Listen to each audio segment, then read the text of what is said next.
नमस्कार। तो एक नया गेमिंग लैपटॉप खरीदने का प्लान है, लेकिन इतने सारे मॉडल्स, इतने सारे स्पेक्स, कंफ्यूजन होना तो लाजमी है। पर फिक्र की कोई बात नहीं, आज हम इसी उलझन को सुलझाने वाले हैं स्टेप बाय स्टेप।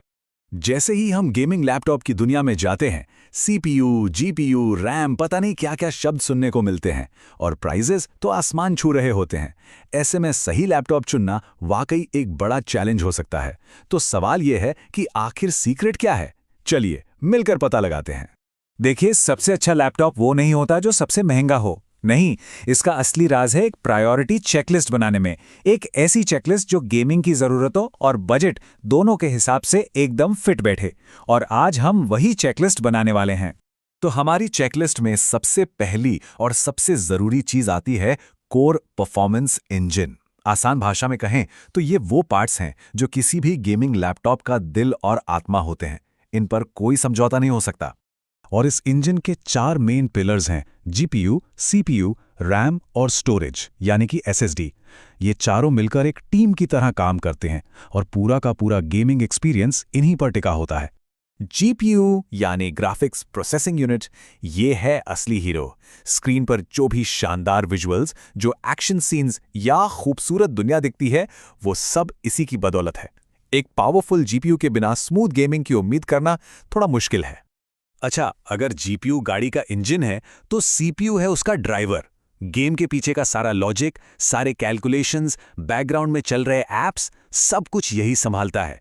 एक तेज सीपीयू का मतलब है कि पूरा सिस्टम मक्खन की तरह चलेगा, बिना किसी लैग के। अब बात करते हैं रैम की।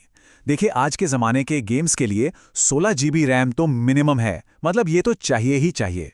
लेकिन अगर गेमिंग के साथ साथ स्ट्रीमिंग या वीडियो एडिटिंग का भी शौक है तो 32 जीबी रैम में इन्वेस्ट करना एक बहुत ही स्मार्ट मूव होगा। स्टोरेज की बात आती है तो याद रखिए, साइज से ज़्यादा स्पीड मैटर करती है। एक NVMe SSD ये ट्रेडिशनल हार्ड ड्राइव से कई गुना तेज होती है। इसका सीधा सा मतलब है लोडिंग स्क्रीन पर कम इंतजार और गेमिंग पर ज़्यादा टाइम। तो ये रही हमारे कोर इंजन की एक क्विक समरी।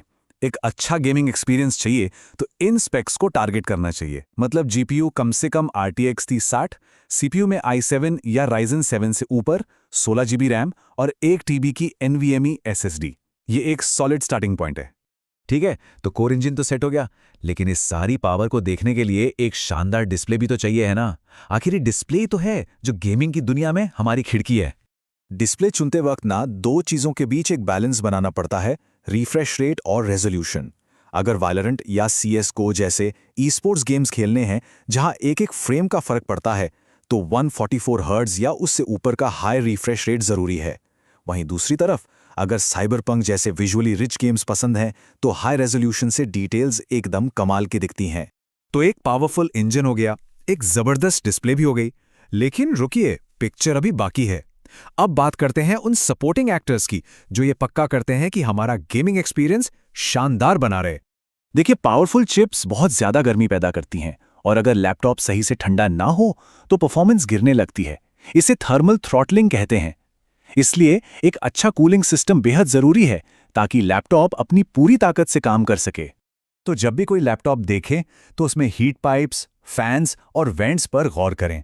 पर सबसे ज़रूरी काम है कि खरीदने से पहले ऑनलाइन रिव्यूज़ चेक करें ताकि पता चले कि असली गेमिंग के दौरान वो कितना गर्म होता है।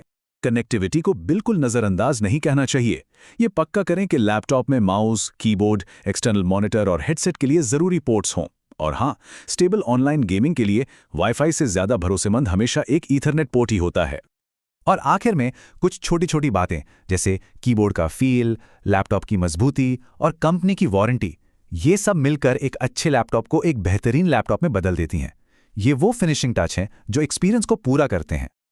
चलिए, अब जब हम सारे ज़रूरी पार्ट्स को समझ गए हैं तो अब सबसे मज़ेदार हिस्से पर आते हैं। अपनी गेमिंग स्टाइल के हिसाब से सही मशीन कैसे चुनें। अगर कोई कॉम्पिटिटिव गेमर है जिसे हर मैच जीतना है तो उसकी पहली प्राथमिकता एक हाई रिफ्रेश रेट वाली स्क्रीन होनी चाहिए।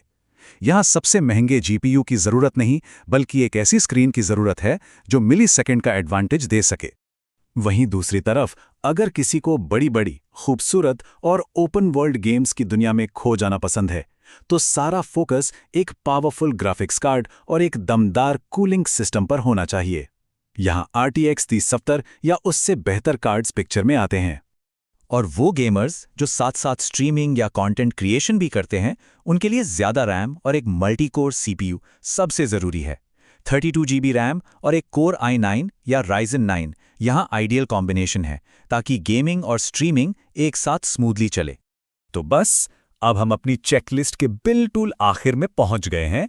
बाय नाउ बटन पर क्लिक करने से पहले चलिए एक आखिरी बार सब कुछ चेक कर लेते हैं। बस खुद से ये 3 सवाल पूछने हैं। पहला, क्या कोर इंजन उतना पावरफुल है जितनी ज़रूरत है? दूसरा, क्या ये हमारे पसंदीदा गेम्स के लिए परफेक्ट है? और तीसरा, क्या रिव्यूज़ में कूलिंग और वारंटी को लेकर कोई शिकायत तो नहीं है? अगर तीनों का जवाब हाँ है, तो फिर हम पूरी तरह तैयार हैं। याद रखिए, ये सिर्फ कुछ मशीनी पुर्जे खरीदने की बात नहीं है। ये उन अनगिनत कहानियों, एडवेंचर्स और एक्सपीरियंसेस के दरवाजे खोलने के बारे में है जो गेमिंग की दुनिया में हमारा इंतजार कर रहे हैं। तो इस पूरी चेकलिस्ट और जानकारी के साथ अब सवाल सिर्फ एक ही बचता है। अपने नए गेमिंग लैपटॉप पर सबसे पहली कौन सी दुनिया एक्सप्लोर की जाएगी? इस चर्चा में शामिल होने के लिए शुक्रिया।